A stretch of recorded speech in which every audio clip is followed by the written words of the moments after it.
ஒரு ஊரில் ஒரு மன்னர் இருந்தார். அந்த ஊரில் அடிக்கடி சேவல் சண்டை நடக்கிறது வழக்கம்.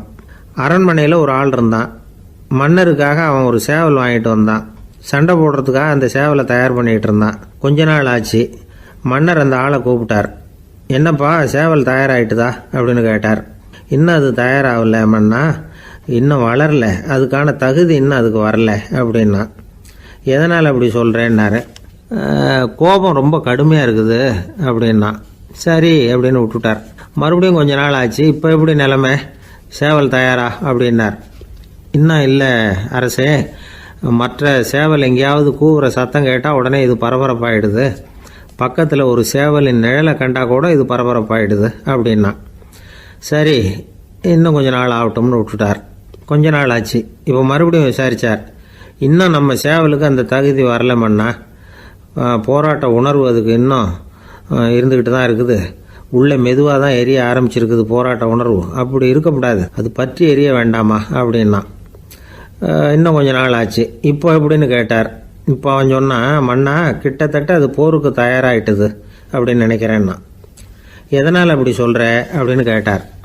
மற்ற சேவலின் குரலை கேட்டால் அது அசைகிறதே இல்லை, ஒரு பொம்மை மாதிரி ஆயிடுது. அதுக்கு உள்ள ஒரு நுட்பமான விழிப்புணர்வு வந்துட்டுது. அதனால் அது அமைதியாக இருக்குது, மௌனமாக இருக்குது. இனிமேல் அதுக்கு இணையான சேவலே கிடையாது. வெற்றி பெற அது போராட வேண்டிய அவசியமே இல்லை. அதை பார்த்த உடனே எதிரி சேவல்கள் பயந்துட்டு ஓடி போடும் அப்படின்னு சொன்னானான். அந்த சேவலை வளர்த்தவர் சி சிங் சு அப்படின்னு பேர். இந்த சுசுகி சொன்ன கதையும் அது. ஞானிகள் என்ன சொல்கிறாங்க தெரியுமா? அந்த சேவலின் ரகசியத்தை நீயும் கற்றுக்கொள், நீ அப்படி ஆயிடு, சண்டை போடாமலே வெற்றிகள் பெறுகிற நுட்பத்தை புரிந்துகொள். இதுதான் ஞானிகள் உபதேசம். ஒரு குருக்கிட்ட ஒருத்தன் போயிருக்கிறான். எனக்கு சண்டை போட கற்றுக் கொடுங்கண்ணா. அதுக்கு என்ன செய்யணும்னார். என்ன உங்கள் மாணவனாக சேர்த்துங்கண்ணா. சரி இப்போ உன்னுடைய பலம் என்னன்னு கேட்டிருக்கார். இப்போ நான் தனி ஆளாக இருந்து ஒரு 100 பேரை சமாளிப்பேன் நானா. சரி அப்படின்னா என்னுடைய மாணவனாக உன்னை சேர்த்துக்கிறேன்ருக்கார். சேர்த்துக்கிட்டார். 6 மாதம் பயிற்சி கொடுத்தார். அதுக்கப்புறம் இவனை கூப்பிட்டு கேட்டார், இப்போ உன்னுடைய திறமை எவ்வளவுன்னு. இப்போ நான் தனி ஆளாக இருந்து ஒரு 50 பேரை சமாளிப்பேன் நானா. இன்னும் உனக்கு பயிற்சி தேவைன்னாராம். தொடர்ந்து சில நுட்பங்களை எல்லாம் சொல்லி கொடுத்துருக்கிறார். 1 வருஷம் ஆச்சு. எல்லாத்தையும் கற்றுக் கொடுத்துட்டார். அப்புறம் கூப்பிட்டு கேட்டார், இப்போ உன்னுடைய திறமை எப்படிப்பா, எதிரிகள் எத்தனை பேரை உன்னால் சமாளிக்க முடியும்னாராம். அவன் சொன்னான், ஐயா எதிரிகளின் பலம் என்னங்கிறத புரிஞ்சிக்காம அதை நான் சொல்ல முடியாதுன்னு நானும். இனிமேல் உனக்கு பயிற்சி தேவையில்லை, போயிட்டு வான்னு அனுப்பி வச்சுட்டாரான். ஒரு உண்மையை நாம் புரிஞ்சுக்கணும். அதாவது அடிக்கிறதுக்கு நமக்கு துணிச்சல் தேவையில்லை, அடிக்காமல் இருக்கிறதுக்கு தான் துணிச்சல் தேவை. அடித்தா திருப்பி அடிக்கிறவன் மன உறுதி உள்ளவன் இல்லை, அடித்தா திருப்பி அடிக்காமல் இருக்கிறான் பாருங்க, அவன் தான் மன உறுதி உள்ளவன். ஒருத்தன் தலை தெறிக்க வேகமாக ஓடிக்கிட்டு இருந்தான். எங்கடா ஓடுற அப்படின்னா, எதுக்க வந்தவன். ஒரு சண்டையை நிறுத்தத்தான் இப்படி ஓடுறேன் அப்படின்ட்டுருக்கான். யாருக்கும் சண்டை, எனக்கும் இன்னொரு ஆளுக்கும் சண்டை அப்படின்னு நானா அவன்.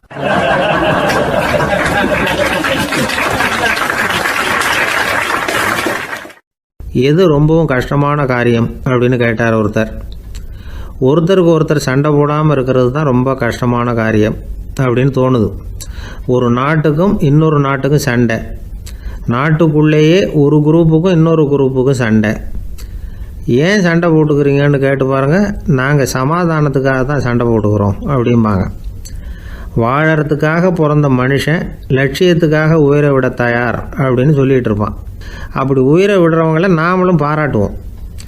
ஆனால் ஒன்றும் இல்லாத விஷயங்களுக்கெல்லாம் சண்டை போடுறவங்களெல்லாம்,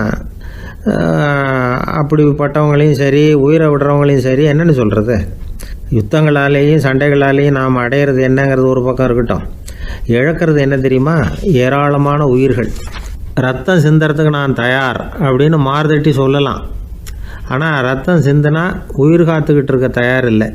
அதாவது உயிர் நமக்காக காத்துக்கிட்டு இருக்க தயார் இல்லை.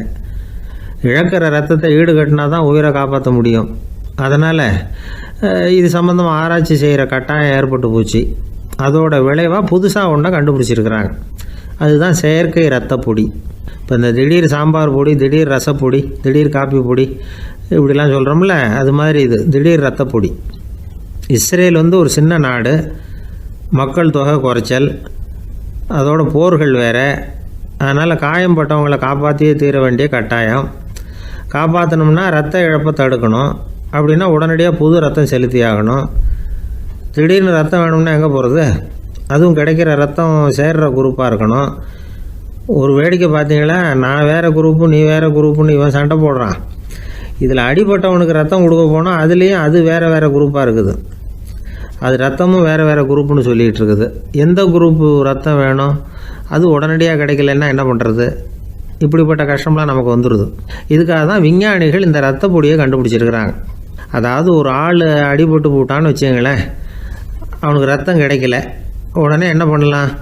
இந்த சுத்தப்படுத்தப்பட்ட தண்ணீரை கொஞ்சம் எடுத்துக்க வேண்டியது, அதில் இந்த ரத்த பொடியை கரைக்க வேண்டியது. இப்போ இந்த செயற்கை ரத்தம் வந்து தயாராகிட்டுது. இதை அந்த ஆள் உடம்புல ஏற்றி விட்டுற வேண்டியது. இயற்கையாக நம்ம உடம்பில் இருக்கிற ரத்தம் என்னென்ன வேலை செய்யுதோ அதே வேலையை இதுவும் செய்யும். அதாவது ஆக்சிஜனை உடம்புல எல்லா இடத்துக்கும் எடுத்துகிட்டு போகுது. அந்த வேலையை இந்த செயற்கை ரத்தமும் செஞ்சுடுது. ஆனால் ஒரு விஷயம், இந்த செயற்கை ரத்தம் ஒரு அவசரத்துக்கு தான் உபயோகப்படுத்தலாம், ஒரு முதல் உதவி மாதிரி. அதை அப்படியே நிரந்தரமாக விட்டுற முடியாது. பின்னாடி வந்து தேவையான குரூப்பு உண்மையான ரத்தம் கிடைச்ச உடனே அதை செலுத்திக்கணும். உண்மையான ரத்தத்தை 20லேருந்து 40 நாள் வரைக்கும் தான் பாதுகாக்க முடியும். அதுவும் குளிர்பதன பெட்டியில். அதுக்குள்ளே உபயோகப்படுத்தலைன்னா அது வீணாக போயிடும். இந்த ரத்த பொடி அப்படி இல்லை, எவ்வளோ நாள் வேணும்னாலும் அப்படியே வச்சுருக்கலாம். குளிர்பதன பெட்டியும் தேவையில்லை.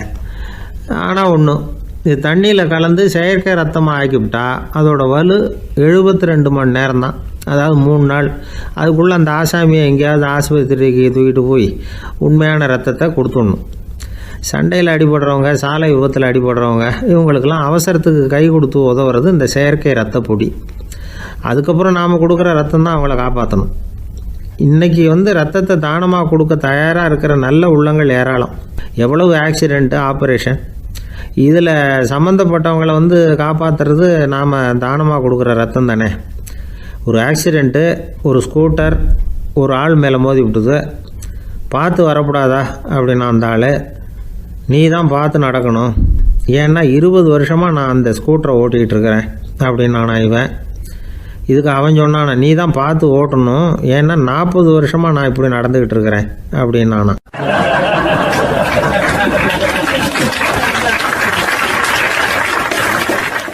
ஒருத்தர் அவசரமாக போய்கிட்டு இருந்தார்.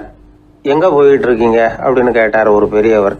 கடைக்கு போகிறேன் சார், சாமான் வாங்கிறதுக்கு அப்படின்னார். அங்கே போகிறதுக்கு முன்னாடி தெரிஞ்சிக்க வேண்டியதெல்லாம் தெரிஞ்சுக்கிட்டீங்களா அப்படின்னு கேட்டார் பெரியவர். கடைக்கு போய் காசை கொடுத்து ஒரு பொருளை வாங்கிட்டு வரப்போகிறோம், இதில் தெரிஞ்சிக்க வேண்டியது என்ன இருக்குது அப்படின்னார் அலட்சியமாக. இப்போ அந்த பெரியவர் பேச ஆரம்பித்தார். இந்த உலகத்தில் எந்த ஒரு செயலில் இறங்குறப்போவும் நாம் நல்லா ஆலோசனை பண்ண வேண்டிய விஷயம் 5 அப்படின்னார். உதாரணமாக, ஒருத்தன் கடைக்கு போய் ஏதோ ஒரு பொருளை வாங்கிட்டு வர போகிறான்னு வச்சுக்கோங்களேன். அப்போ கூட அவன் வந்து 5 விஷயங்களை பற்றி தெரிஞ்சுக்க வேண்டியிருக்குது அப்படிங்கிறார் அவர். முதல்ல அந்த பொருள் எப்படிப்பட்டது அப்படிங்கிறத தெரிஞ்சுக்கணும். 2வதா தன்னை பற்றியும் தெரிஞ்சுக்கணும். அப்போ தான் அந்த பொருள் தனக்கு தேவையா இல்லையா அப்படிங்கிறத புரிஞ்சுக்க முடியும். 3வதா தெரிஞ்சுக்க வேண்டியது ஒன்று இருக்குது. அது என்னன்னா, அந்த பொருளை அடையறதுக்கு வழி என்ன அப்படிங்கிறத தெரிஞ்சுக்கணும். அதாவது எவ்வளவு பணம் கொடுத்தா அது கிடைக்கும், இது மாதிரியான விஷயங்கள். 4வதா அந்த பொருளை அடையிறது மூலமாக நாம் அடையக்கூடிய பயன் என்ன அப்படிங்கிறதையும் உணரணும். 5வது அந்த பொருளை அடையிறதுல இருக்கக்கூடிய தடை எது அப்படிங்கிறதையும் நாம் தெரிஞ்சுக்கணும். பெரியவர் பேசுறது ஏதோ தத்துவம் மாதிரி தெரியுது இல்லையா? தத்துவம் தான். அதாவது இப்படி உலகியல் வாழ்க்கையில் சின்ன சின்ன விஷயங்கள்லேயே நாம் 5 விஷயங்களை தெரிஞ்சுக்க வேண்டி இருக்குது. அது ரொம்ப அவசியமாக இருக்குது. பேரின்ப நிலைன்னு சொல்கிறாங்கல்ல, அது மாதிரி பெரிய சமாச்சாரங்கள்லேயும் இந்த 5 விஷயங்களை நாம் தெரிஞ்சுக்க வேண்டியிருக்குது. அதுக்கு பேர் என்னன்னா அர்த்த பஞ்சகம். வைணவ சமயத்தில் அர்த்த பஞ்சகம்ங்கிறது ரொம்ப பெரிய விஷயம். கடைக்கு போகிறது மாதிரி கடவுளை பார்க்க போகிறப்போ நாம் 5 விஷயங்களை தெரிஞ்சுக்கணுமா. முதல்ல பரம்பொருள் அப்படிங்கிறது என்ன, அதோட தன்மைகள் என்ன, இதை தெரிஞ்சுக்கணும்.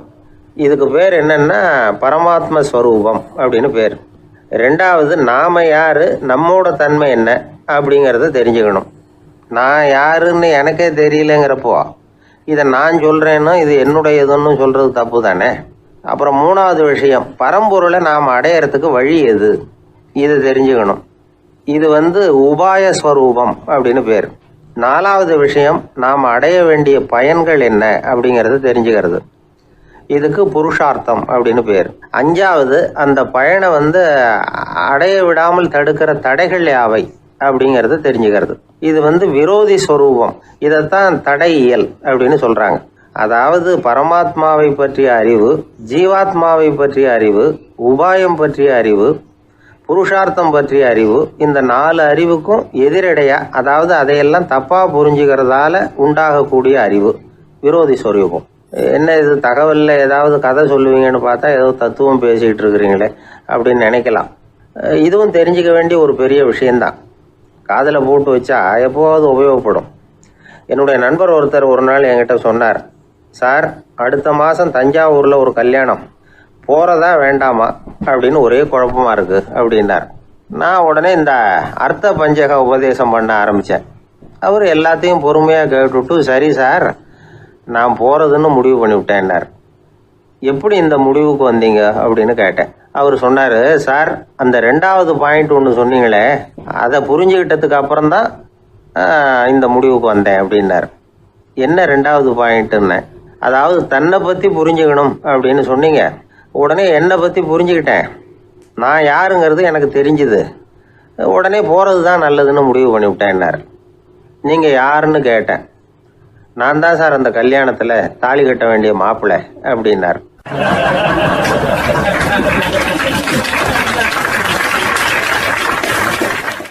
பிரம்மத்தை அறிந்தவன் பிரம்மமாகிறான் அப்படின்னு ஒரு பெரியவர் பேசினார் ஒரு கோவில்ல.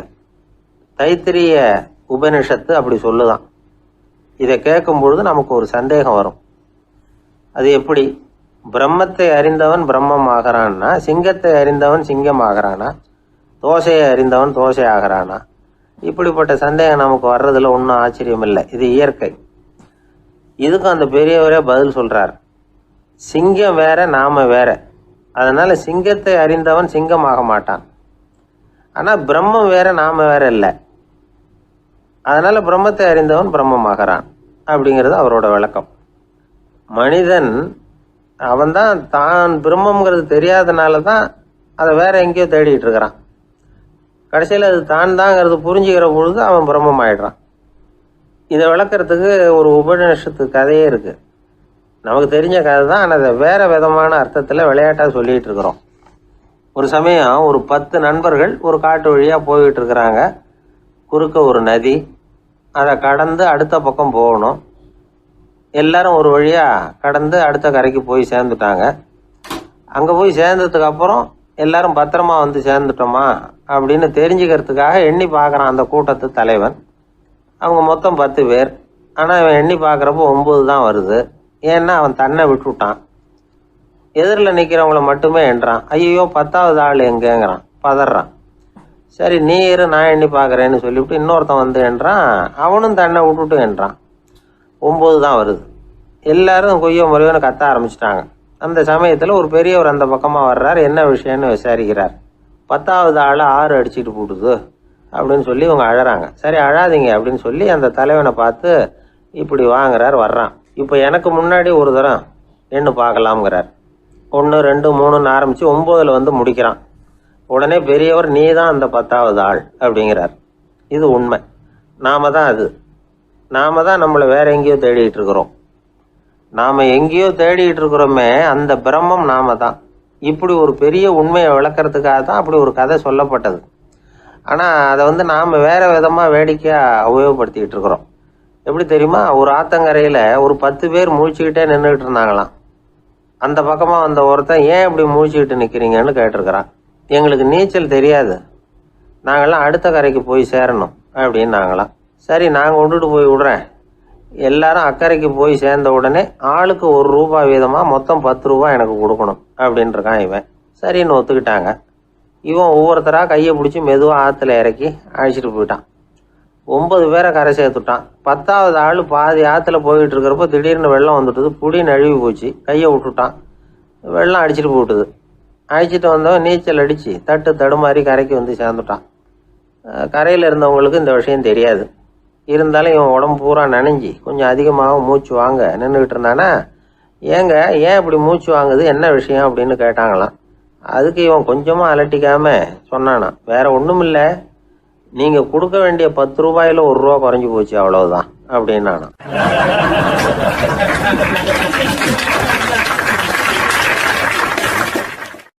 ஒரு ஊர்ல ஒரு ராஜா இருந்தார். அந்த ராஜாவுக்கு ஒரு புள்ள. அந்த புள்ளைக்கு விவரமே தெரியாது. அவன் ஒரு முட்டாளுங்கிறது எல்லாருக்கும் தெரியும். ஆனாலும் அவன் தான் அடுத்தபடியாக ஆட்சிக்கு வர வேண்டியவன். ஆட்சி பொறுப்பை ஏற்க வேண்டிய ஒருத்தன் இப்படி இருந்தால் என்ன பண்ணுறது அப்படிங்கிறது எல்லாருக்கும் உள்ள கவலை. மன்னர் அமைச்சர்களை கூட்டினார், ஆலோசனை கேட்டார் என்ன பண்ணலாம்னு. இவனை இன்னொரு நாட்டு பல்கலைக்கழகத்துக்கு அனுப்பி பார்க்கலாம், அங்கே போய் படிச்சுட்டு வரட்டும், நிறைய படிச்சுட்டு நல்ல ஞானத்தோடு திரும்பி வரட்டும், அதுக்கப்புறம் பார்த்துக்கலாம் அப்படிங்கிறது அவங்க சொன்ன ஆலோசனை. மன்னருக்கும் அது சரின்னு தோணுச்சு. மகனை வெளி தேசத்துக்கு அனுப்பி வச்சார். இவனும் போனான், ஒரு பல்கலைக்கழகத்தில் சேர்ந்தான், நிறைய படித்தான். அதுக்கப்புறம் தந்தைக்கு ஒரு கடிதம் எழுதினான். தந்தையே, நான் நிறைய படிச்சுட்டேன், இனிமேல் நாடு திரும்பலாம்னு நினைக்கிறேன் அப்படின்னு எழுதினான். மன்னருக்கு ரொம்ப மகிழ்ச்சி, அதாவது புள்ள படிச்சுட்டான் அப்படிங்கிற ஆனந்தம். உடனே பையன் திரும்பி வர்றதுக்கு ஏற்பாடு பண்ணார். இளவரசன் நாடு திரும்பினான். அதை கொண்டாடுறதுக்காக அரண்மனையில் ஒரு பெரிய விருந்துக்கு ஏற்பாடு பண்ணியிருந்தாங்க. முக்கியமானவங்கள்லாம் அதில் கலந்துக்கிட்டாங்க. அந்த விருந்துக்கு முனிவர் ஒருத்தரும் வந்திருந்தார். அவர் இளவரசன் கிட்ட போய் உட்காந்து விசாரிக்கிறார். என்னப்பா, எப்படி படிச்சிருக்கிற அப்படின்னு கேட்டார். நிறைய படிச்சுட்டு வந்திருக்கிறேங்க அப்படின்னா. அவன் என்னெல்லாம் படித்த அப்படின்னாரான். எல்லாத்தையும் விவரமாக சொல்லியிருக்கிறான். அவன் அப்படி சொல்லிட்டு இருக்கும் பொழுதே முனிவர் என்ன பண்ணார், தன்னுடைய மோதிரத்தை கழட்டி உள்ளங்கையில் வச்சு அப்படியே மூடிக்கிட்டாரான்.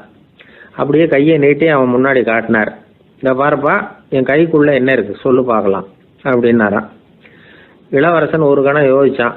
அதுக்கப்புறம் உங்கள் கைக்குள்ள இருக்கிறது வட்டமான ஒரு பொருள், நடுவில் ஒரு துளை இருக்கும் அப்படின்னானா.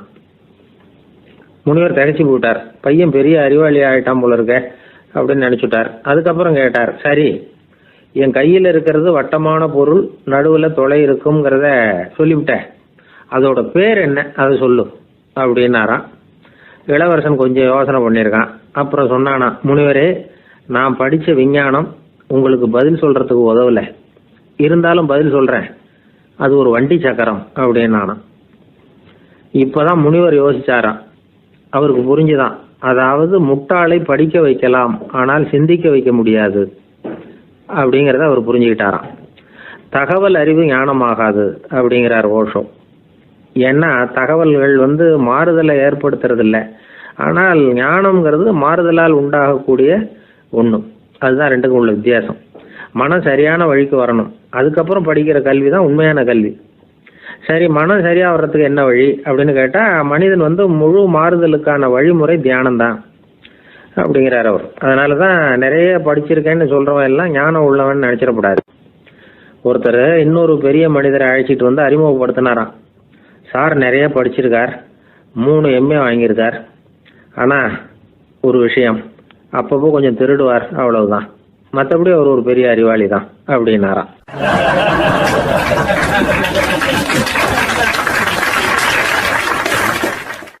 21ஆம் வருஷம் செப்டம்பர் மாதம் 22ஆம் தேதி மதுரை மேலமாசி வீதியில் உள்ள ஒரு வீடு. அங்கே அன்னைக்கு நடந்த ஒரு அற்புத நிகழ்ச்சி பின்னாடி உலக மக்களையெல்லாம் ஆச்சரியப்பட வச்சுது. இந்திய வரலாற்றிலேயே அது ஒரு முக்கியமான நிகழ்ச்சி. உலக மக்கள் கவனமெல்லாம் காந்திஜியின் பக்கம் திரும்புறதுக்கு காரணமாக இருந்த நிகழ்ச்சி அது. கதர் துணி பிரச்சாரத்துக்காக காந்திஜி மதுரைக்கு வந்திருந்தார். சென்னை துணி வணிகர் சங்கத்தின் துணைத் தலைவர் ஒருத்தர் இருந்தார், ராம்ஜி கல்யாண் சேட்ஜி. அவருடைய வீடு மதுரை மேலமாசி வீதியில் இருந்தது. அந்த வீட்டில் தான் காந்திஜி தங்கியிருந்தார். அப்போது வயலுக்கு போகிற உழவர்கள்லாம் சின்ன சின்ன துண்டை இடுப்பில் கட்டிக்கிட்டு கலப்பையை தூக்கிக்கிட்டு தெருவில் நடந்து போகிறத கவனித்தார். ஏற்கனவே சேலத்துக்கு தெற்க பல பகுதிகளில் ஆண்களும் பெண்களும் அரைகுறை ஆடைகளோடு உழைச்சிக்கிட்டு இருக்கிறத கண்ணால் கண்டிருக்கிறார் அவர். இந்தியரின் சராசரி உடை இவ்வளவு தான் அப்படிங்கிறத புரிஞ்சுக்கிட்டார். மனசை என்னவோ பண்ணியிருக்குது. ராத்திரி பூரா அதை பற்றியே யோசனை. 22/9/21 வியாழக்கிழமை காலையில் காந்திஜி எழுந்திருக்கிறார். அவர் கூட தங்கியிருந்தவங்களையெல்லாம் பார்த்து சொன்னார், இன்னையிலேருந்து அறையில் முழு அகலத்துண்டு தான் கட்டுவேன், குளிர் அதிகமாக உள்ள காலங்களில் மட்டும் போர்வை ஒன்றும் உபயோகப்படுத்துவேன், மற்றபடி மேலங்கியோ குல்லாவோ எதுவும் போட்டுக்க மாட்டேன், தற்காலிகமாக இந்த ஏற்பாட்டை 1 மாதத்துக்கு ஏற்றுக்குவேன், அதுக்கு பிறகு உசிதம் போல் எண்ணி பார்த்து முடிவு பண்ணுவேன் அப்படின்னார். அவருடைய குரல் உறுதியாக இருந்துதான். உடனே செயலில் இறங்கினார். தம்முடைய 10 முழ வேட்டி, மேலங்கி, உள் சட்டை, குல்லா எல்லாத்தையும் களைஞ்சார். வேட்டியிலிருந்து ஒரு 4 முழ துணியை எடுத்துக்கிட்டார். இதுக்கு உதவி செஞ்சவர் அன்னைக்கு விருதுநகரில் பிரபல தொண்டராக இருந்த பழனிக்குமார பிள்ளை. வெட்டி எடுத்த துண்டை நீள வாக்கில் ரெட்டையாக மடித்தார். அதை இடுப்பில் துண்டு மாதிரி கட்டிக்கிட்டார். தலையில் சின்ன உச்சி குடுமி, அறையில் சின்ன துண்டு. அண்ணல் காந்தி ஆண்டி கோலத்தில் காட்சி அளிக்கிறார். கூட இருந்தவங்களை பார்த்து காரைக்குடிக்கு புறப்படலாமே அப்படின்னார். அவர் நண்பர்களும் சீடர்களும் திகைச்சு போய் நிற்கிறாங்க. இந்த விரதம் நிரந்தரமாக ஆயிடுமோங்கிற பயம் அவங்களுக்கு. எப்படியோ இந்த விவரம் ராஜாஜிக்கும் அன்னைக்கு பிரபலமாக விளங்கின தேசபக்தர் டாக்டர் TSS ராஜனுக்கும் எட்டுச்சு. உடனே 2 பேரும் ஓடி வந்தாங்க. வேண்டாமே இந்த கோலம் அப்படின்னாங்க. காந்திஜி தன்னுடைய முடிவில் உறுதியாக இருந்தார். ராஜாஜி என்னென்னமோ வாதமெல்லாம் பண்ணி பார்த்தார். உங்களுடைய வாதத்துக்கு என்னால் பதில் சொல்ல முடியல, இருந்தாலும் நான் செய்கிறது தான் சரிங்கிறதுல எனக்கு சந்தேகம் இல்லை. இன்னைக்கு அதிகாலை 3 மணி இருக்கும். நான் ஓரளவு விழிச்சுக்கிட்டேன். அதாவது உறக்கமும் விழிப்புமாக இருந்த நிலையில் எனக்கு இந்த எண்ணம் உண்டாச்சு. இது என்னுடைய அந்தராத்மாவின் ஆணை, அதை என்னால் மீற முடியாது அப்படின்னு சொல்லிவிட்டாராம் காந்திஜி. கதர் பிரச்சாரத்துக்காக காரைக்குடிக்கு கிளம்பினார். வாசலில் 4 மோட்டார் வண்டிகள் காத்துக்கிட்டு இருந்தது. வீதியில் 2 பக்கமும் ஜனங்கள். காந்திஜி இடுப்பு துணியோடு மோட்டார் வண்டியில் ஏறினார். நண்பர்களும் சீடர்களும் மக்களும் உடல் சிலிர்க்க அந்த காட்சியை பார்க்குறாங்க. மோட்டார் வண்டி நகர ஆரம்பிக்குது. எப்பேற்பட்ட காட்சி அது! சுக்கநாத பெருமானியே கூலி ஆளாக்கிய அப்படி ஆக்கி மண் சுமக்க வச்ச மதுரை இல்லையா? அந்த மதுரை தான் காந்திஜி துறவி கோலம் கொள்றதுக்கும் காரணமாக இருந்திருக்குது. இது இன்னைக்கு எத்தனை பேருக்கு தெரியும்? ஒரு தடவை காந்திஜி நேருவும் சுற்றுப்பயணம் செஞ்சாங்களாம். ஒரு இடத்துல நடந்து போயிட்டு இருக்கிறாங்க. குறுக்க ஒரு வாய்க்கால். நேரு என்ன பண்ணார் தெரியுமா? தன்னுடைய இளமை துடிப்பை காட்டுறதுக்காக கொஞ்சம் தூரம் பின்னாடி போய் அங்கேருந்து வேகமாக ஓடி வந்து அந்த வாய்க்காலை தாண்டினாராம். காந்திஜி அப்படி பண்ணலை. பக்கத்தில் இருந்த பாலம் வழியாக அந்த வாய்க்காலை கடந்து வந்தார். நேரு காந்திஜியை பார்த்து சிரிச்சுக்கிட்டே, என்ன மாதிரி நீங்களும் தாண்டி இருக்கலாமே அப்படின்னாராம்.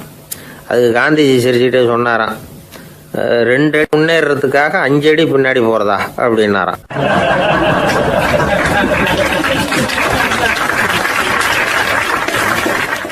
கிபி 1078 வருஷம் மார்ச் மாதம் 19ஆம் தேதி திங்கட்கிழமை அதிகாலை நேரம் ஒரு குழந்தை பிறந்தது. எங்க தெரியுமா? காஸ்பியன் கடலுக்கு தெற்கே பாரசீக மொழி வழங்கிய தபரிஸ்தான் மாநிலத்துல ஜீலான்கிற புனித நகர், அதோட புறநகர் பகுதியில் உள்ள நீப்புங்கிற ஊர்ல தான் அந்த குழந்தை பிறந்தது. அந்த இடம் இப்போ ரஷ்யாவில் இருக்கு. அந்த குழந்தை யாருன்னு நினைக்கிறீங்க? அதுதான் முஹித்தீன் பெருமான், ஆன்மீக சாதனைகள் புரிந்த மகான் முஹித்தீன் ஆண்டகை. தன்னுடைய 18வது வயசுல உயர்கல்விக்காக ஜீலான் நகரத்தை விட்டு பகுதாத் நகரத்துக்கு புறப்பட்டு போறார். இளம் பிராயம் தானே, அதனால துணைக்கு ஒரு வர்த்தக கூட்டத்தோட சேர்ந்து போயிட்டு இருக்கிறார். ரொம்ப தூரம் போகணும். ஒவ்வொரு இடமா தங்கி தங்கி போயிட்டு இருக்கிறாங்க. ஒரு இடத்துல ஒரு கொள்ளை கூட்டம் பயங்கரமான ஆயுதங்களோட அவங்கள வழிமறிச்சுட்டுது. அந்த வர்த்தக கூட்டம் வச்சிருந்த பொருள்களை எல்லாம் அவங்க பறிச்சு விடுறாங்க. இவங்களும் பயந்துகிட்டு இருந்தது எல்லாத்தையும் அவங்க கிட்ட கொடுத்துடுறாங்க. முஹித்தீன் ஆண்டகை மட்டும் இதையெல்லாம் பார்த்துக்கிட்டு தனியா ஒதுங்கி நிற்கிறார். ஒரு 18 வயசு பையன் மட்டும் இப்படி தனியா அநாத சிறுவன் மாதிரி நின்றுட்டு இருக்கிறத அந்த கொள்ளை கூட்டத்தில் இருந்த ஒருத்தன் பாக்குறான். கிட்ட நெருங்கி வர்றான். அலட்சியமாகவும் கிண்டலாகவும் உங்ககிட்ட ஏதாவது இருக்குதா அப்படின்னு கேட்கறான். இவங்கிட்ட என்ன இருக்க போகுது அப்படிங்கிற நம்பிக்கையில அவன் அப்படி கேட்கறான். உடனே இவரு, ஓ இருக்குதே, என்கிட்ட 40 தீனார் இருக்கு அப்படிங்கிறார். இப்படி சொல்லியும் அந்த கொள்ளைக்காரனுக்கு நம்பிக்கை வரல. என்னிடம் விளையாடாத, பொய் சொல்லாத, உண்மையை சொல்லு அப்படிங்கிறான் அவன். உண்மையைத்தான் சொல்றேன், என்கிட்ட 40 தீனார் இருக்கு அப்படிங்கிறார் இவர். எங்க வச்சிருக்கிற அப்படின்னு கேக்குறான். சட்டையின் விழாப்புறத்துல உள்ள பகுதியில அதை வச்சு தச்சிருக்கிறாங்க அப்படின்னு உண்மையை சொல்றார். உடனே கொள்ளை கூட்ட தலைவன் அதை கத்தியால கீறிப்பார் அப்படின்னு உத்தரவு போடுறான்.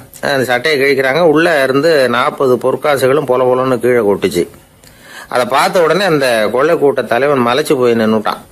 காசை பார்த்துட்டு அவன் மலைச்சு போகல, பொய் பேசாத அந்த பையனோட நேர்மையை பார்த்துட்டு அவன் அப்படி நின்னான். மெதுவா அந்த பையன் கிட்ட வந்தான். ஏன்பா, நீ என்ன பணக்கார குடும்பமா அப்படின்னு கேட்டான். அப்படிலாம் இல்ல, எனக்கு அப்பா இல்ல, அம்மா மட்டும்தான் உண்டு. எங்க அப்பா எனக்குன்னு விட்டு போன சொத்தே இந்த 40 தீனார் தான் அப்படின்னாரு இவர். அப்படி இருந்துமா உண்மை பேசணும்னு ஆசைப்பட்டேன். என்கிட்ட ஒண்ணும் இல்லைன்னு ஒரு வார்த்தை சொன்ன உன்னை விட்டுருப்போமே அப்படின்னா அவன். அப்படி இல்லைங்க, நான் இறைவன் திருநாமத்தை அறியக்கூடிய கல்வி ஞானத்துக்காக இப்ப போயிட்டு இருக்கிறேன். இறைவன் திருநாமத்தை உச்சரிக்க வேண்டிய நாவால பொய் பேசக்கூடாதுன்னு எங்க அம்மா சொல்லியிருக்கிறாங்க. அதனால நான் எப்பவுமே பொய் சொல்ல மாட்டேன் அப்படின்னு என்னுடைய தாய்க்கு வாக்கு கொடுத்திருக்கிறேன் அப்படின்னார் அவர். முஹியத்தீன் பெருமான் வார்த்தைகளை கேட்ட அந்த கொள்ளையர்கள் மனம் திருந்தி நல்லவங்களா ஆயிடுறாங்க. அந்த கொள்ளையர் தலைவன் பிற்காலத்துல ஒரு பெரிய மகான் ஆயிடுறார். பெரியவர்கள் வாழ்க்கையில நடக்கிற இது மாதிரி சம்பவங்கள் தான் நாம நல்ல விதமா வாழறதுக்கு துணையா இருக்கும். அந்த காலத்துல கொள்ளையர்களே பெரியவங்க செயலை பார்த்து மனம் திருந்தி இருக்கிறாங்க. இந்த காலத்துல யார் இப்படி இருக்கிறா? இந்த காலத்துல மகான் ஒருத்தரை பார்த்தேன், எனக்கு வேண்டியப்பட்ட மகான். ஏங்க நீங்களும் மகான் ஆகிறதுக்கு முன்னாடி கொள்ளை அடிச்சுட்டு இருந்தீங்களா அப்படின்னு கேட்டேன். அவர் மெதுவா கண்ணை திறந்து என்ன நிமிந்து பார்த்தார். அப்படி இல்லப்பா, நான் கொள்ளை அடிக்கிறதுக்காகத்தான் மகானாவே ஆகி இருக்கிறேன் அப்படின்னு சொல்லிவிட்டு மறுபடியும் கண்ணை மூடிட்டார்.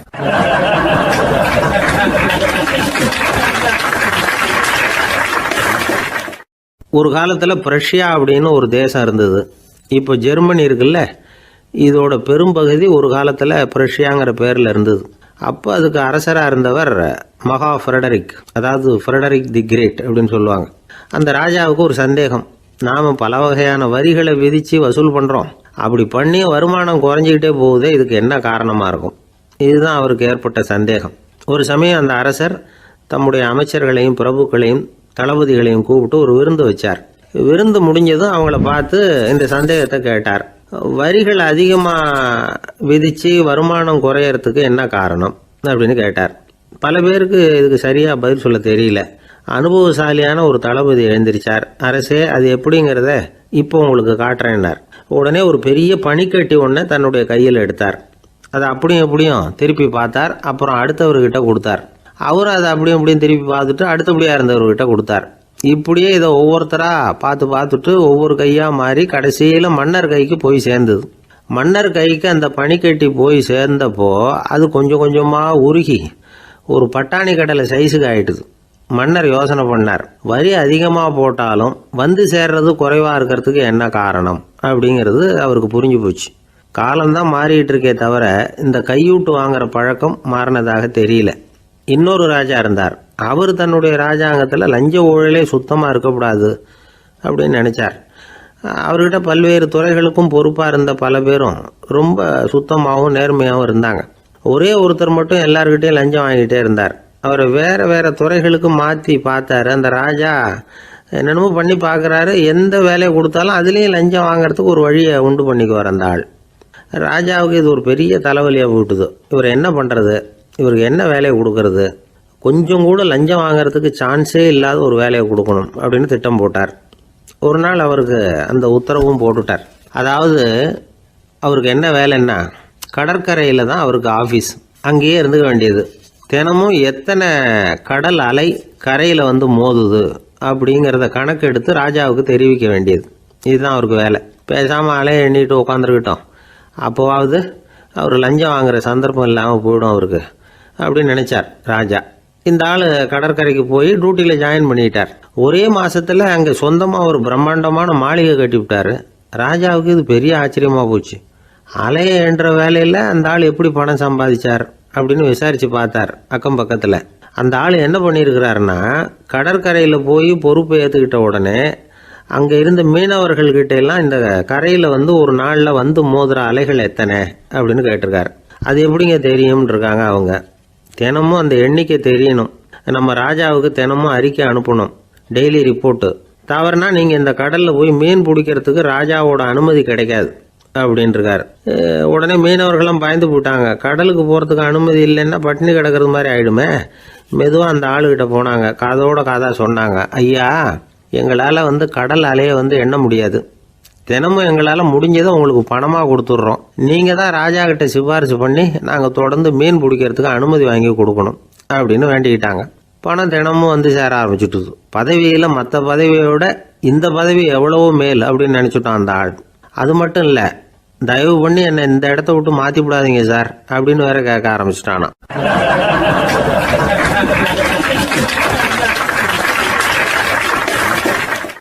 ஊருக்கு வெளியில் அமைதியான ஒரு இடம், அங்கே ஒரு ஆசிரமம், அங்கே ஒரு சாமியார். அவர் தினமும் நல்ல போதனைகள்லாம் செய்வார்.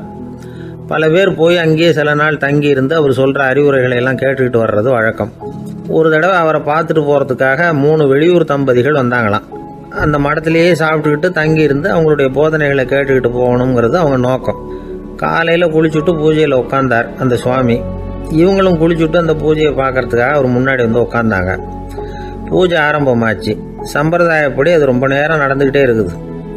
இவங்களுக்கு நல்ல பசி இருந்தாலும் இந்த நேரத்தில் அதை எப்படி வெளியில் காட்டிக்கிறது? பேசாமல் இருந்தாங்க. அந்த சுவாமி பூஜையை முடித்தார். அதுக்கப்புறம் பேச ஆரம்பித்தார். பேச்சு அருமையாக தான் இருந்தது, அமிர்தமாக தான் இருந்தது. இருந்தாலும் இவங்களுக்கு இருக்கிற வயிற்று பசி அதை சரியாக கவனிக்க விடலை. அந்த சுவாமியே இதை கவனிச்சதா தெரியல. இவங்களுக்கு மனசுக்குள்ள ஒரு எண்ணம், உள்ள சாப்பாடு தயாராகிட்டு இருக்கும் போல இருக்கு, இந்த பேச்சு முடிஞ்சதும் நம்மளை உள்ளே அழைச்சிட்டு போய் சாப்பாடு போடுவாங்கன்னு நினைக்கிறோம் அப்படின்னு இவங்களாம் நினச்சிக்கிட்டாங்க. ஆனால் சுவாமி இதை பற்றி எதுவுமே பேசலை, கண்டுக்கலை. ஒரு அம்மாவால் அதுக்கு மேலே சும்மா இருக்க முடியுமா? முடியல. சாப்பாட்டை கவனிக்கலாமா அப்படின்னு சொல்லி மெதுவாக ஆரம்பித்தாங்க. கவனிக்கலாமே அப்படின்னு உள்ளே அழைச்சிட்டு போனார் சுவாமி. இவங்க ரொம்ப அவசரமாக எழுந்திருச்சு உள்ளே ஓடினாங்க. அங்கே ஒரு மேஜை மேலே ஒரு கிண்ணம் மூடி இருந்தது. இதுதான் சாப்பாட்டு மேஜை போல இருக்கு, இங்கே சாப்பாடு வந்துடும் அப்படின்னு நினச்சாங்க. உடனே போய் சுற்றி உட்காந்துக்கிட்டாங்க.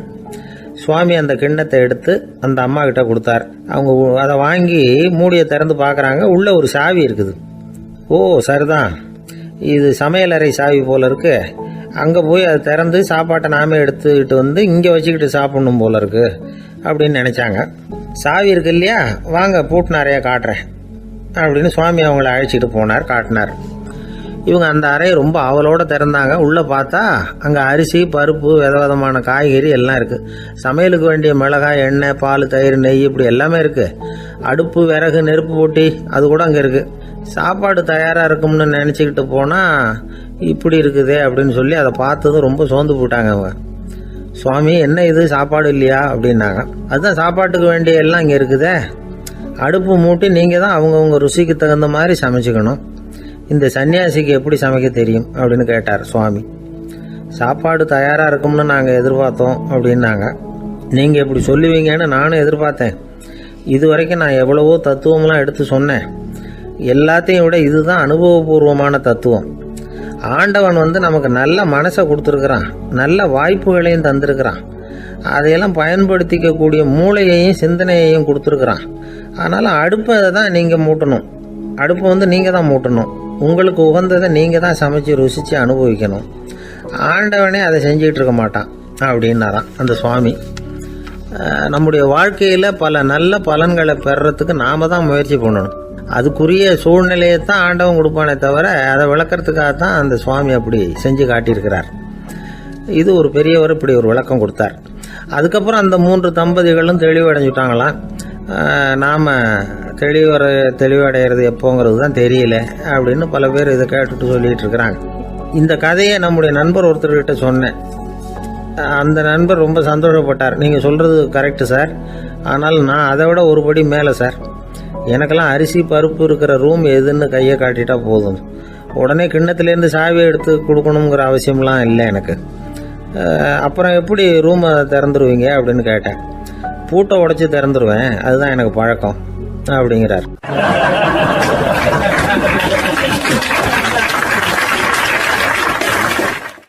ஐயா, என்னுடைய நூல் வெளியீட்டு விழாவுக்கு அவசியம் நீங்கள் வரணும் அப்படின்னு கூப்பிட்டார் ஒருத்தர். எப்போ வரணும்னு கேட்டேன். அடுத்த வாரம்னார். சரி, புத்தகம் தயாராகிட்டுதா அப்படின்னு. நாளைக்கு தான் அச்சிக்க கொடுக்க போகிறேன்னார். என்னங்க இது, புத்தகம் அச்சிடுறதுக்கு முன்னாடியே அழைப்புதழை அச்சடிச்சு விட்டீங்களே அப்படின்னு கேட்டேன். அதனால் என்னங்க, அந்த காலம் மாதிரி அப்போல்லாம் அச்சுக்கலை எவ்வளவோ முன்னேறியாச்சுங்க. Linotype, monotype, phototype, laser இப்படி என்னென்னமோ வந்தாச்சு. இன்றைக்கி கொடுத்தா நாளைக்கே புத்தகம் தயார் அப்படின்னார். இப்படி இந்த அளவுக்கு முன்னேறி இருக்கிற இந்த அச்சுக்கலை ஆரம்பத்தில் எப்படி இருந்தது தெரியுமா? அந்த காலத்தில் காகிதம்னா என்னென்னே தெரியாது. அப்படி ஒன்று கண்டுபிடிக்கப்படவே இல்லை. அப்போல்லாம் எதையாவது ஒன்று எழுதணும்னா அதுக்கு ஆட்டு தோலை தான் பயன்படுத்தி இருக்கிறாங்க. கண்ணுக்குட்டி தோல் கூட அதுக்கு உபயோகப்பட்டு தான். ஐரோப்பாவில் இருந்த பாதிரியார்கள் தோலில் எழுதப்பட்ட புத்தகத்தை தயாரிக்கிறதுல ரொம்ப கெட்டிக்காரங்களாம்.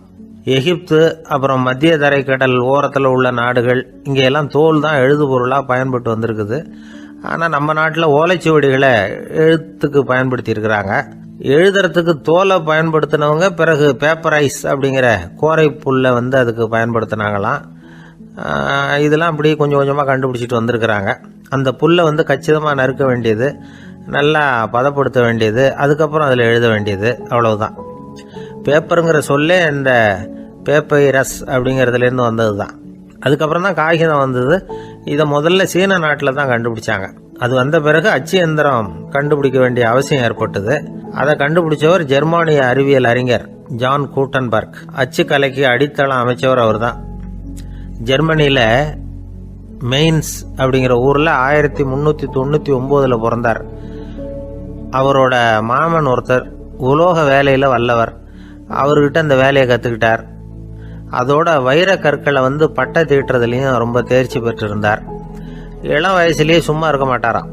எதை செஞ்சாலும் அதை திறமையாக செய்வாராம். அவர் தான் முதல்ல மர அச்சு எழுத்துக்களை உருவாக்கினார்.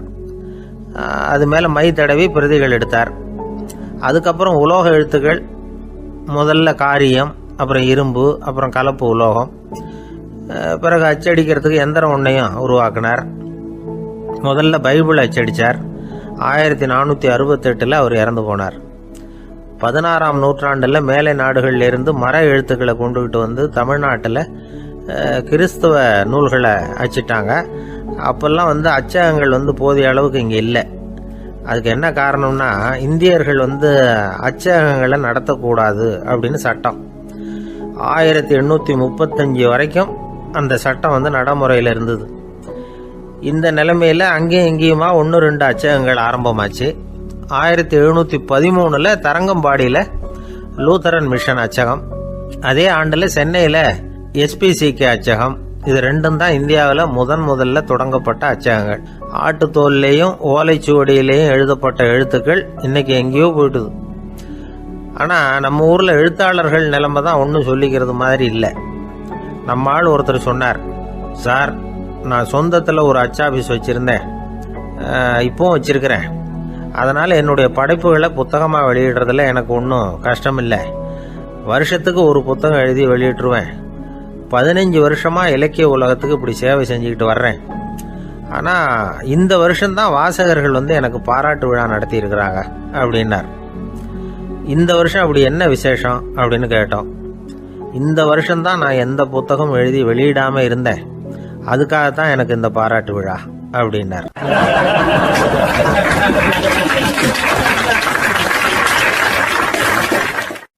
ஐயா, என்னுடைய நூல் வெளியீட்டு விழாவுக்கு அவசியம் நீங்கள் வரணும் அப்படின்னு கூப்பிட்டார் ஒருத்தர். எப்போ வரணும்னு கேட்டேன். அடுத்த வாரம்னார். சரி, புத்தகம் தயாராகிட்டுதா அப்படின்னு. நாளைக்கு தான் அச்சிக்க கொடுக்க போகிறேன்னார். என்னங்க இது, புத்தகம் அச்சிடுறதுக்கு முன்னாடியே அழைப்புதழை வந்து அச்சடிச்சு விட்டீங்களே அப்படின்னு கேட்டேன். அதனால் என்னங்க, அந்த காலம் மாதிரி அப்போல்லாம் அச்சுக்கலை வந்து எவ்வளவோ முன்னேறியாச்சுங்க. Linotype, monotype, phototype, laser, இப்படி என்னென்னமோ வந்தாச்சு. இன்னைக்கு கொடுத்தா நாளைக்கே புத்தகம் தயார் அப்படின்னார். இப்படி இந்த அளவுக்கு முன்னேறி இருக்கிற இந்த அச்சுக்கலை ஆரம்பத்தில் எப்படி இருந்தது தெரியுமா? அந்த காலத்தில் காகிதம்னா என்னன்னே தெரியாது. அப்படி ஒன்று கண்டுபிடிக்கப்படவே இல்லை. அப்போல்லாம் எதையாவது ஒன்று எழுதணும்னா அதுக்கு ஆட்டு தோலை தான் பயன்படுத்தி இருக்கிறாங்க. கண்ணுக்குட்டி தோல் கூட அதுக்கு உபயோகப்பட்டு தான். ஐரோப்பாவில் இருந்த பாதிரியார்கள் தோலில் எழுதப்பட்ட புத்தகத்தை தயாரிக்கிறதுல ரொம்ப கெட்டிக்காரங்களாம். எகிப்து, அப்புறம் மத்திய தரைக்கடல் ஓரத்தில் உள்ள நாடுகள், இங்கெல்லாம் தோல் தான் எழுதுபொருளாக பயன்பட்டு வந்திருக்குது. ஆனால் நம்ம நாட்டில் ஓலைச்சுவடிகளை எழுத்துக்கு பயன்படுத்தி இருக்கிறாங்க. எழுதுறதுக்கு தோலை பயன்படுத்தினவங்க பிறகு பேப்பரைஸ் அப்படிங்கிற கோரை புல்லை வந்து அதுக்கு பயன்படுத்தினாங்களாம். இதெல்லாம் அப்படி கொஞ்சம் கொஞ்சமாக கண்டுபிடிச்சிட்டு வந்திருக்கிறாங்க. அந்த புல்லை வந்து கச்சிதமாக நறுக்க வேண்டியது, நல்லா பதப்படுத்த வேண்டியது, அதுக்கப்புறம் அதில் எழுத வேண்டியது, அவ்வளவுதான். பேப்பருங்கிற சொல்லே இந்த பேப்பைரஸ் அப்படிங்கிறதுலேருந்து வந்தது தான். அதுக்கப்புறம் தான் காகிதம் வந்தது. இதை முதல்ல சீன நாட்டில் தான் கண்டுபிடிச்சாங்க. அது வந்த பிறகு அச்சு எந்திரம் கண்டுபிடிக்க வேண்டிய அவசியம் ஏற்பட்டது. அதை கண்டுபிடிச்சவர் ஜெர்மானிய அறிவியல் அறிஞர் ஜான் கூட்டன்பர்க். அச்சு கலைக்கு அடித்தளம் அமைச்சவர் அவர் தான். ஜெர்மனியில் மெயின்ஸ் அப்படிங்கிற ஊரில் 1399 பிறந்தார். அவரோட மாமன் ஒருத்தர் உலோக வேலையில் வல்லவர். அவர்கிட்ட அந்த வேலையை கற்றுக்கிட்டார். அதோட வைர கற்களை வந்து பட்டை தீட்டுறதுலையும் ரொம்ப தேர்ச்சி பெற்றிருந்தார். இளம் வயசுலேயே சும்மா இருக்க மாட்டாராம். எதை செஞ்சாலும் அதை திறமையாக செய்வாராம். அவர் தான் முதல்ல மர அச்சு எழுத்துக்களை உருவாக்கினார். அது மேலே மை தடவி பிரதிகள் எடுத்தார். அதுக்கப்புறம் உலோக எழுத்துக்கள், முதல்ல காரியம், அப்புறம் இரும்பு, அப்புறம் கலப்பு உலோகம், பிறகு அச்சடிக்கிறதுக்கு எந்திரம் ஒன்றையும் உருவாக்கினார். முதல்ல பைபிள் அச்சடித்தார். 1468 அவர் இறந்து போனார். 16ஆம் நூற்றாண்டில் மேலை நாடுகளிலிருந்து மர எழுத்துக்களை கொண்டுகிட்டு வந்து தமிழ்நாட்டில் கிறிஸ்துவ நூல்களை அச்சிட்டாங்க. அப்போல்லாம் அச்சகங்கள் போதிய அளவுக்கு இங்கே இல்லை. அதுக்கு என்ன காரணம்னா, இந்தியர்கள் அச்சகங்களை நடத்தக்கூடாது அப்படின்னு சட்டம். 1835 வரைக்கும் அந்த சட்டம் நடைமுறையில் இருந்தது. இந்த நிலைமையில் அங்கேயும் இங்கேயுமா 1-2 அச்சகங்கள் ஆரம்பமாச்சு. 1713 தரங்கம்பாடியில் லூத்தரன் மிஷன் அச்சகம், அதே ஆண்டில் சென்னையில் எஸ்பிசிகே அச்சகம். இது ரெண்டும் தான் இந்தியாவில் முதல்ல தொடங்கப்பட்ட அச்சகங்கள். ஆட்டுத்தோல்லையும் ஓலைச்சுவடியிலையும் எழுதப்பட்ட எழுத்துக்கள் இன்னைக்கு எங்கேயோ போயிட்டுது. ஆனால் நம்ம ஊரில் எழுத்தாளர்கள் நிலைமை தான் ஒன்றும் சொல்லிக்கிறது மாதிரி இல்லை. நம்ம ஆள் ஒருத்தர் சொன்னார், சார் நான் சொந்தத்தில் ஒரு அச்சாபீஸ் வச்சுருந்தேன், இப்போவும் வச்சுருக்கிறேன். அதனால் என்னுடைய படைப்புகளை புத்தகமாக வெளியிடுறதுல எனக்கு ஒன்றும் கஷ்டம் இல்லை. வருஷத்துக்கு ஒரு புத்தகம் எழுதி வெளியிட்டுருவேன். 15 வருஷமாக இலக்கிய உலகத்துக்கு இப்படி சேவை செஞ்சுக்கிட்டு வர்றேன். ஆனால் இந்த வருஷம்தான் வாசகர்கள் எனக்கு பாராட்டு விழா நடத்தி இருக்கிறாங்க அப்படின்னார். இந்த வருஷம் அப்படி என்ன விசேஷம் அப்படின்னு கேட்டோம். இந்த வருஷம்தான் நான் எந்த புத்தகம் எழுதி வெளியிடாமல் இருந்தேன், அதுக்காகத்தான் எனக்கு இந்த பாராட்டு விழா அப்படின்னார்.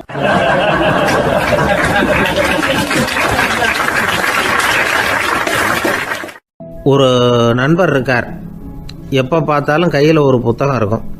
புத்தகம் இல்லாமல் எங்கேயும் புறப்பட மாட்டார். எதுக்காக இப்படி எடுத்துகிட்டு போகிறீங்க அப்படின்னு கேட்டால், எனக்கு இது ஒரு நல்ல நண்பன் மாதிரி. இந்த காலத்தில் எங்கே போனாலும் காத்திருக்க வேண்டியிருக்கு. அது மாதிரி சமயத்தில் நான் நண்பன் கூட பேசிக்கிட்டு இருப்பேன் அப்படிம்பாரான். ஒருத்தர் ஒரு பெரிய அரச பதவியில் இருந்தார். அவர் பதவியிலேருந்து இறங்க வேண்டிய சூழ்நிலை. அரசு கொடுத்துருந்த வீட்டை விட்டுட்டு வெளியில் வர்றார். வரும்பொழுது 2 கையிலையும் 2 பெட்டியை எடுத்துகிட்டு வந்தாராம். சார் உங்களுடைய உடைமைகள் அப்படின்னு கேட்குறாங்க அங்கே இருந்த ஊழியர்கள். இவர் தன்னுடைய கையில் இருக்கிற பெட்டியை காட்டி, இதுதான் என்னுடைய சொத்து அப்படின்னாராம். ஒரு பெட்டியில் அவருடைய உடைகள், இன்னொரு பெட்டியில் அவர் விரும்பி படிக்கிற புத்தகங்கள். அவ்வளவுதான். இதுதான் இருந்துதான். புத்தகம் படிக்கிறது மனசுக்கு நல்லதுங்கிறது நமக்கு தெரியும். புத்தக வாசிப்பு உடம்புக்கும் நல்லதுங்கிறாங்க. அது நமக்கு ஆச்சரியமாக தான் இருக்குது. ஒரு நபர் ஒரு வருஷத்தில் சராசரியாக 2000 பக்கங்களை படிச்சிருக்கணுமா, யுனெஸ்கோ பரிந்துரை. ஆனால் நம்ம நாட்டில் நாம் சராசரியாக படிக்கிறது 32 பக்கங்கள். அவ்வளவுதான். இவ்வளவுக்கு நம்ம நாட்டில் 6000த்துக்கும் மேற்பட்ட நாளேடுகள், 2000த்துக்கும் மேற்பட்ட இதழ்கள், மலர்கள், இவ்வளவு இருந்தோம் சரியாக வரல. இந்த உலகத்தில் முதல் நூலகம் எங்கே எப்போ ஆரம்பமாச்சு தெரியுமா? கிமு 2500ஆம் ஆண்டில் அது ஆரம்பமாயிருக்குது. பாபிலோனியாவில் அமில் அணு அப்படிங்கிற அரசன் தான் நூலகத்தை உருவாக்கி இருக்கிறான். அப்போல்லாம் தாள் கிடையாது, களிமண் தான். களிமண் பலகைகளில் எழுதி அது தொகுத்து அப்படியே நூலாக்கி அதை நூலகத்தில் வச்சுருப்பாங்களாம். அரசருடைய நூலகத்தில் 1000த்துக்கும் மேற்பட்ட நூல்கள் இருந்ததாக வரலாற்று குறிப்பு இருக்குது. அது மட்டும் இல்லை, அந்த நூலகத்தில் பொருள் வாரியாக, அதாவது சப்ஜெக்ட் வாரியாக புத்தகங்களை வகைப்படுத்தி வச்சுருந்தாங்களாம். அதில் மிச்சம் இருந்த ஒரு 25 களிமண் பலகை புத்தகங்கள் இன்றைக்கும் பிரிட்டிஷ் அருங்காட்சியகத்தில் இருக்குதான். அச்சு தாள் இதெல்லாம் ஏற்பட்டதுக்கு அப்புறம் அமைக்கப்பட்டது தான் பிரான்சில் இருக்கக்கூடிய பாரிஸ் நூலகம். 1480 பிரெஞ்சு மன்னர் 11ஆம் லூயி இந்த நூலகத்தை அமைச்சாராம். ஆனால் அப்போல்லாம் அரசர்கள் மட்டும்தான் நூலகத்தை பயன்படுத்த முடியுமா. அதுக்கப்புறம் 17ஆம் நூற்றாண்டில் இந்த முறை மாறி பொதுமக்கள் அங்கே போகலாம், படிக்கலாம் அப்படிங்கிற நிலைமை வந்துதான். போட்லியன் நூலகம் அப்படின்னு அதுக்கு பேர், பாரிஸ் நகரத்தில் இருக்குது. அங்கே தான் நூல்களின் பட்டியல் தயாரிப்பு பணி ஆரம்பமாச்சு. கல்வி வளர்ச்சியையும் நூலகத்தையும் இணைச்சவர் நெப்போலியன் போனபார்ட். முன்பணம் செலுத்தி புத்தகத்தை படிக்கிற முறையையும் அவர் தான் கொண்டுட்டு வந்தாராம். மக்கள்கிட்ட வசூலிக்கிற வரியின் ஒரு பகுதியை நூலகத்துக்கு பயன்படுத்தினவரும் அவர் தானா. நெப்போலியன் நூலகத்தில் உலகத்தில் உள்ள எல்லா மொழி நூல்களும் இருக்குதான். அங்கே ஒரு தமிழ் நூலும் இருந்திருக்குது. அது என்னென்னா கம்பராமாயணம். சோவியத் யூனியனுக்கு படையெடுத்து போனப்போ அங்கேருந்து லட்சக்கணக்கான புத்தகங்களை இந்த பனிச்சறுக்கு வாகனங்கள் இருக்குல்ல, அதில் கொண்டுகிட்டு வந்ததாக வரலாறு. அடுத்தபடியாக குறிப்பிட்டு சொல்லத்தக்க நூலகம் எதுன்னா பிரிட்டிஷ் நூலகம். மிக பழைய கையெட்டு பிரதியெல்லாம் கூட அங்கே இருக்குது. 1753 ஆரம்பமாச்சு. அதில் உள்ள நூல்களை வரிசையாக அடுக்கினா 180 கிலோமீட்டர் நீளத்துக்கு வருமா. மிகப்பெரிய நூலகம் அமெரிக்க தலைநகர் வாஷிங்டனில் இருக்குதான். இந்தியாவை பொறுத்த வரைக்கும் பெரிய பழைய நூலகம் எதுன்னா கல்கத்தா நூலகம். எல்லா இந்திய மொழி நூல்களும் இங்கே உண்டு. மகாகவி பாரதியார் நடத்தின இந்தியாங்கிற இதழின் எல்லா பிரதிகளும் அங்கே பாதுகாப்பாக இருக்குது. படிக்கும் பழக்கம் இங்கே வளர வேண்டியிருக்குது. ஒருத்தர்கிட்ட ஒரு புஸ்தகத்தை கொடுத்து விமர்சனம் எழுத சொல்லியிருந்தாங்க. கொஞ்ச நாள் கழித்து அவரை போய் பார்த்து, என்னங்க புஸ்தகத்தை படித்து பார்த்தீங்களா அப்படின்னு கேட்டாங்களாம். இதுக்கு அவர் சொல்லியிருக்கிறார், இன்னும் நான் படித்து பார்க்கலிங்க, இப்போ தானே விமர்சனமே எழுதி முடிச்சிருக்கிறேன், இனிமே தான் படிக்கணும் அப்படின்னாராம்.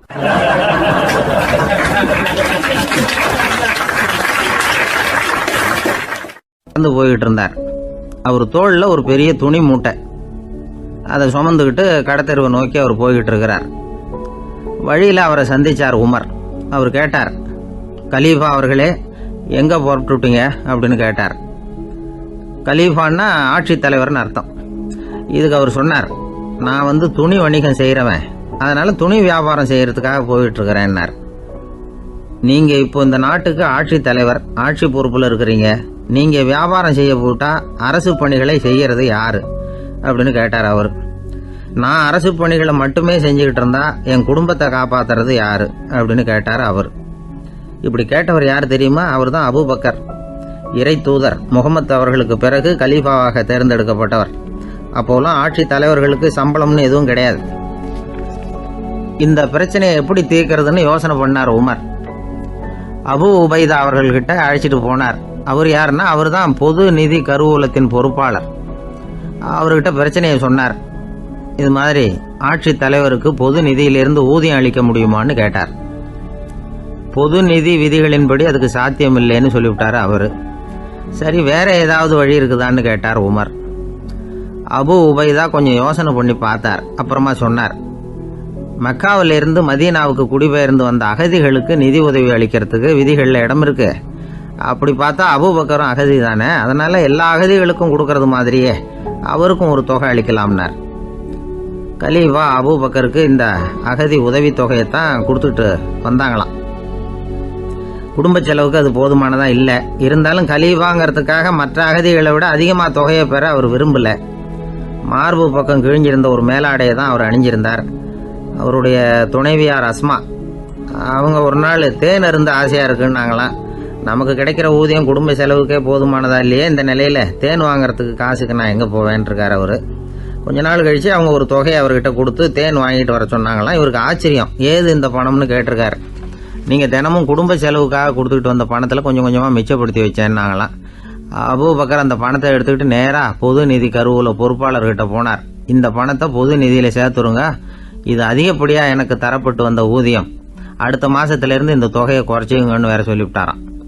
பசியை தணிக்க தேவையான அளவு உணவு, ஒரு ஜோடி உடை, இதை தவிர கூடுதலாக மக்கள் பொது நிதியிலிருந்து வாங்கிக்கிறதுக்கு என் குடும்பத்தாருக்கு உரிமை இல்லை அப்படின்னு சொல்லி கண்டிப்பாக சொல்லிவிட்டாராம்.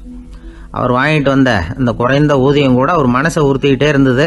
கடைசி நேரம் அவர் தம்முடைய மகள் ஆயிஷா அவர்களை அழைச்சார். மகளே, இதுவரைக்கும் பொது நிதியிலிருந்து நான் வாங்கிட்டு வந்த தொகை என்னுடைய இதயத்தில் பாரமாக அழுத்திக்கிட்டு இருக்கு.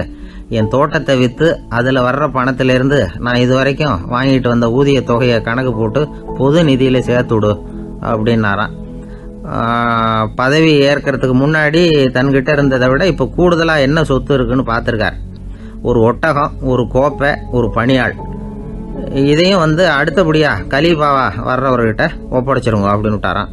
அதே மாதிரி அடுத்து வந்த உமர்கிட்ட ஒப்படைச்சாங்க. அப்போ உமர் சொன்னாராம், அபூபக்கரே, இந்த முன்மாதிரியால் உங்களுக்கு பிறகு இந்த ஆட்சி பொறுப்பை ஏற்கிறவர்களை பெரும் நெருக்கடிக்கு ஆளாகி விட்டீங்க அப்படின்னு சொல்லி ரொம்ப கண் கலங்கினாராம். கடைசியாக அபூபக்கர் தன்னுடைய குடும்பத்தாருக்கு விட்டு சென்ற சொத்து ஒரு படுக்கை விரிப்பு, ஒரு போர்வை, அவ்வளவுதான். இது சிந்திக்க வேண்டிய ஒரு செய்தி. ஒரு ஊரில் ஒரு மன்னர் இருந்தாராம். அமைச்சர் அவர்கிட்ட சொன்னாராம், மன்னா, நம்ம ராஜ்யத்தில் இனிமே லஞ்ச ஊழலே இருக்காதுன்னாராம். ஆஹா, அப்படின்னா ஊழல் பேர் வழிகளையெல்லாம் நாடு கடத்தியாச்சா அப்படின்னு கேட்டிருக்காரு மன்னர். இதுக்கு அவர், அப்படி இல்லைங்க, இனிமே கொடுக்கறதுக்கு ஜனங்கள்கிட்ட பணமே இல்லை அப்படின்னாராம்.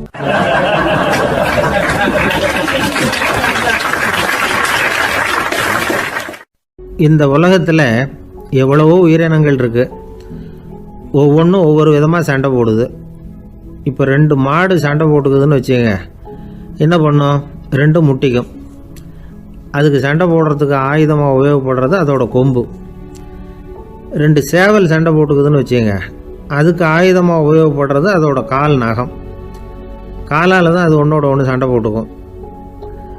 ஆனால் 2 மனுஷன் சண்டை போட்டுக்கிறான்னு வச்சுங்க, இவன் இன்னதை தான் ஆயுதமாக உபயோகப்படுத்துவான்னு குறிப்பிட்டு சொல்ல முடியாது. கல்லை எடுப்பான், கத்தி எடுப்பான், துப்பாக்கி எடுப்பான், என்ன வேணாலும் பண்ணுவான். வாயால் திட்டுவான், கையால் அடிப்பான், காலால் உதைப்பான், சகலகலா வல்லவன். விலங்குகள்லாம் பொதுவாக வாயை சாப்பிட்றதுக்கு மட்டும்தான் உபயோகப்படுத்துது. ஆனால் இவனுக்கு சாப்பிட்றதுக்கும் அதுதான், சாப்பிட்டு விட்டு திட்டுறதுக்கும் அதுதான். ஆனால் ஒரு விஷயத்தில் மட்டும் கெட்டிக்கிறேன். அதாவது நாம் சண்டை போட்டுக்கிட்டாலும் பரவாயில்லை, கோழிகள் சண்டை போடாமல் இருக்கணும் அப்படின்னு ஆசைப்படுறான். எதுக்காக? கோழிகள் சண்டை போடாமல் இருந்தால் நிறைய முட்டைகள் போடுமா, அதுக்காக தான் இந்த அக்கறை. கோழி பண்ணை வச்சிருக்கிறவங்களுக்கு இது ஒரு பெரிய பிரச்சனை. அதாவது பண்ணையில் இருக்கிற கோழிகளுக்குள்ளே அடிக்கடி சண்டை வந்துடும், அதனால் முட்டை உற்பத்தி குறைஞ்சிரும். சரி, இதுக்கு என்ன பண்ணுறது? பண்ணையில் போய் உட்காந்துக்கிட்டு தினமும் பஞ்சாயத்து பேசிகிட்டு இருக்க முடியுமா? அமெரிக்காவில் கோழி பண்ணை வச்சிருக்கிற ஒருத்தர் இதை பற்றி யோசனை பண்ணி பார்த்தாராம். ஒரு வழியையும் கண்டுபிடிச்சிருக்கார். கோழிக்கெல்லாம் மூக்கு கண்ணாடி மாட்டி விட்டுட்டோம்னா அது சண்டை போடுற குணம் குறைஞ்சிரும், முட்டை அதிகமாகிடும். அந்த கண்ணாடியில் உள்ள லென்ஸு சிவப்பு நிறத்தில் இருக்கணும், அவ்வளவுதான் அப்படின்னு அவர் கண்டுபிடிச்சாராம். இது ஏற்கனவே நடைமுறையில் கண்டுபிடிக்கப்பட்ட ஒரு விஷயம். ஆனால் எல்லா கோழிக்கும் சிவப்பு மூக்கு கண்ணாடி எப்படி மாட்டி விடுறது? அப்படியே மாட்டி விட்டாலும் அது நழுவாமல் இருக்கணுமே. இப்போ நாமெல்லாம் நடு விரலால் மூக்கு கண்ணாடி நடுவில் தொட்டு அப்படி ஸ்டைலாக சரி பண்ணிக்கிறோம், அது மாதிரி கோழி எப்படி சரி பண்ணிக்கும்? இதுதான் பிரச்சனை. இதுக்கு அவர் என்ன வழி கண்டுபிடிச்சாருன்னா, கோழிக்கெல்லாம் மூக்கு கண்ணாடிக்கு பதிலாக விழியொட்டு வில்லைகள், கான்டாக்ட் லென்ஸ், அதை பொருத்தி விட்டா என்ன அப்படின்னு யோசனை பண்ணார். அதே மாதிரி பண்ணார். அதே மாதிரி செஞ்சு பார்த்தார், வெற்றி. அதுக்கப்புறம் கோழியெல்லாம் சண்டை போட்டுக்கலையாம், சமாதான பிரியர்கள் ஆகிட்டு தான். கோழிகளுக்கு இயல்பாகவே சண்டை போடுற குணம் உண்டு.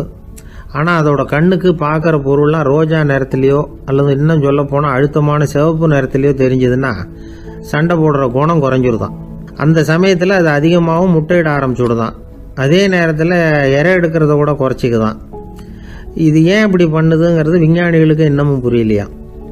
எப்படியோ அமெரிக்க கோழிகள்லாம் கான்டாக்ட் லென்ஸ் பொருத்திக்க ஆரம்பித்தாச்சு. கோழி கழுத்தை பிடிச்சிக்கிட்டு ஒரு சில வினாடிகளில் அதை பொருத்தி விட்றாங்களாம். கோழியோட ஆயுள் பூரா அது அப்படியே இருக்குமா. பண்ணையில் முட்டை உற்பத்தி குறைஞ்சா இது மாதிரி விஞ்ஞானபூர்வமாக பரிகாரம் தேடுறது தான் நல்லது. நமக்கு வேண்டியப்பட்ட ஒருத்தர், அவர் ஒரு கோழி பண்ணை வச்சுருந்தார். அந்த பண்ணையில் பாதி கோழி திடீர்னு செத்து போச்சு. உடனே ஒரு கால்நடை மருத்துவர்கிட்ட போக வேண்டியது தானே. அங்கே போகல. உள்ளூரில் மந்திரம் பண்ணிகிட்டு இருந்த ஒரு சாமியார்கிட்ட போனார். அவர் காலில் விழுந்தார். சாமி, என் பண்ணையில் பாதி கோழி செத்து போட்டுதுன்னார். சாமியார் யோசனை பண்ணார். சரி, பண்ணையில் வாசப்படி கிழக்கு பக்கமாக வச்சுருக்கியா மேற்கு பக்கமாக வச்சுருக்கியான்னு கேட்டார். கிழக்கு பக்கமாக இருக்குன்னார் அவர். அதுதான் தப்பு, மேற்கு பக்கமாக அதை மாற்று சரியாக போடும்னாராம். அதே போல் இவர் போய் மாற்றிவிட்டார். அப்பவும் பாதி செத்து போச்சு. மறுபடியும் சொன்னார், சாமி மறுபடியும் பாதி கோழி செத்து போட்டுதேன்னார். சரி, கூரை எப்படி போட்டிருக்க? ஓடு போட்டிருக்கியா இல்லை கீத்து போட்டிருக்கியான்னார். ஓடு போட்டிருக்கேன்னாராம் அவர். அதுதான் தப்பு, அதை கீத்து போட்டுரு சரியாக போடும்னாராம். சரின்னு போய் அதையும் மாற்றி பார்த்தார். மறுபடியும் போயிட்டுது, கோழி செத்து போச்சு. வந்தார். மறுபடியும் பாதி செத்து போச்சு சாமின்னு வந்தார். இவரும் யோசனையை மாற்றி மாற்றி சொல்லிகிட்டே இருக்கிறார். இப்படி அவரும் மாற்றி மாற்றி பார்த்தார். 6வது தடவையாக அவரை தேடிட்டு வந்தார். அந்த சமயத்தில் இவர் ரொம்ப தீவிரமாக யோசனை பண்ணி பார்த்துட்டு, அது சரிப்பா, நீயே என்கிட்ட சளைக்காமல் வந்துக்கிட்டு இருக்கிற, நானும் யோசனை சொல்லிகிட்டு இருக்கேன். இப்போவும் உங்ககிட்ட சொல்கிறதுக்கு என்கிட்ட யோசனை நிறையா இருக்குது, ஆனால் சோதிக்கிறதுக்கு உங்ககிட்ட கோழி இல்லையே, என்ன பண்ணுறது அப்படின்னாராம் இவர்.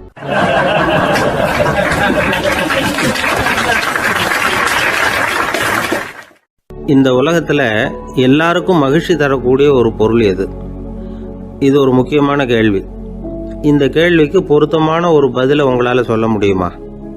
அதாவது கொஞ்சம் யோசித்து பார்த்தா பணம்னு சொல்லலாமா? இப்போ கையில் காசு இல்லாதவங்ககிட்ட ஒரு 10 ரூபாயை கொடுத்தா அது அவனுக்கு சந்தோஷத்தை கொடுக்கும். ஏற்கனவே வருமான வரி பிரச்சனையில் சிக்கி இருக்கிறவர்கிட்ட இன்னும் கொஞ்சம் பணம் இருந்தாங்கன்னு சொல்லி கொடுத்தோம்னா அது அவருக்கு சங்கடத்தை தான் கொடுக்கும். அதனால் அந்த கேள்விக்கு பணங்கிறது பொருத்தமான பதிலாக இருக்க முடியாது. கேள்வி என்னன்னா, இந்த உலகத்தில் எல்லாருக்கும் மகிழ்ச்சி தரக்கூடிய ஒரு பொருள் எது? சரி, இனிப்புன்னு சொல்லலாமா? ஏன்னா எல்லாருக்கும் இனிக்க தானே செய்யும். அதுலேயும் ஒரு சிக்கல் இருக்குது. சர்க்கரை வியாதிக்காரங்களுக்கு அது என்ன சந்தோஷத்தையா கொடுக்கும்? ஆக எல்லாருக்கும் வேறுபாடு எதுவும் இல்லாமல் மகிழ்ச்சியை கொடுக்கக்கூடியது வேற ஏதோ ஒன்று இருக்குது. அது என்னன்னு கண்டுபிடிக்கணும். அதுதான் இன்றைக்கி தகவல். இப்போ அதை கண்டுபிடிக்கணும்னா இந்த கதையை கேட்கணும். அது என்ன கதைன்னா, ஒரு ஊரில் ஒரு ராஜா இருந்தார். அவருக்கும் இதே சந்தேகம் வந்துட்டுது. அதாவது எல்லாருக்கும் இன்பம் தரக்கூடிய பொருள் எது அப்படின்னு. இதுக்கு பதில் தெரிஞ்சுக்கிறதுக்கு ஆசைப்பட்டார். சரி, அதுக்கு என்ன செய்யலாம்னு யோசனை பண்ணார். நாட்டு மக்களுக்கு பகிரங்கமாக ஒரு அறிவிப்பு கொடுத்தார். நம்ம நாட்டு மக்கள் இன்பம் தரக்கூடிய பொருள் எதுன்னு நினைக்கிறாங்களோ அதை கொண்டுகிட்டு வந்து அரண்மனையில் உள்ள கண்காட்சி மண்டபத்தில் வைக்கலாம். அப்படி அவங்க வைக்கிற பொருள்களில் எது எல்லாருக்கும் இன்பம் தரக்கூடியதாக இருக்குமோ அதை வச்சவருக்கு 1000 பொற்காசுகள் பரிசு அப்படின்னு அறிவிப்பு கொடுத்துட்டார். ஜனங்கள் இந்த அறிவிப்பை கேட்டாங்க. அதுக்கப்புறம் சும்மா இருப்பாங்களா? 1000 பொற்காசுன்னா சும்மாவா? அவங்க கையில் என்னென்ன கிடைச்சதோ அதையெல்லாம் கொண்டாந்து அரண்மனை காட்சி மண்டபத்தில் வச்சுட்டாங்க. அதுக்கப்புறமா ராஜா அங்கே வந்தார். ஒவ்வொன்றா பார்த்துக்கிட்டே வந்தார். முதல்ல ஒரு குயில் இருந்தது, இனிமையாக பாடக்கூடிய குயில். இந்த குயிலோட இன்னிசை எல்லாருக்கும் இன்பம் தரக்கூடியது தான். இருந்தாலும் காது கேட்காதவங்களுக்கு இந்த இசை எப்படி இன்பம் தர முடியும்? அதனால் இது சரியில்லைன்னு விட்டார். அடுத்தபடியாக போனார்.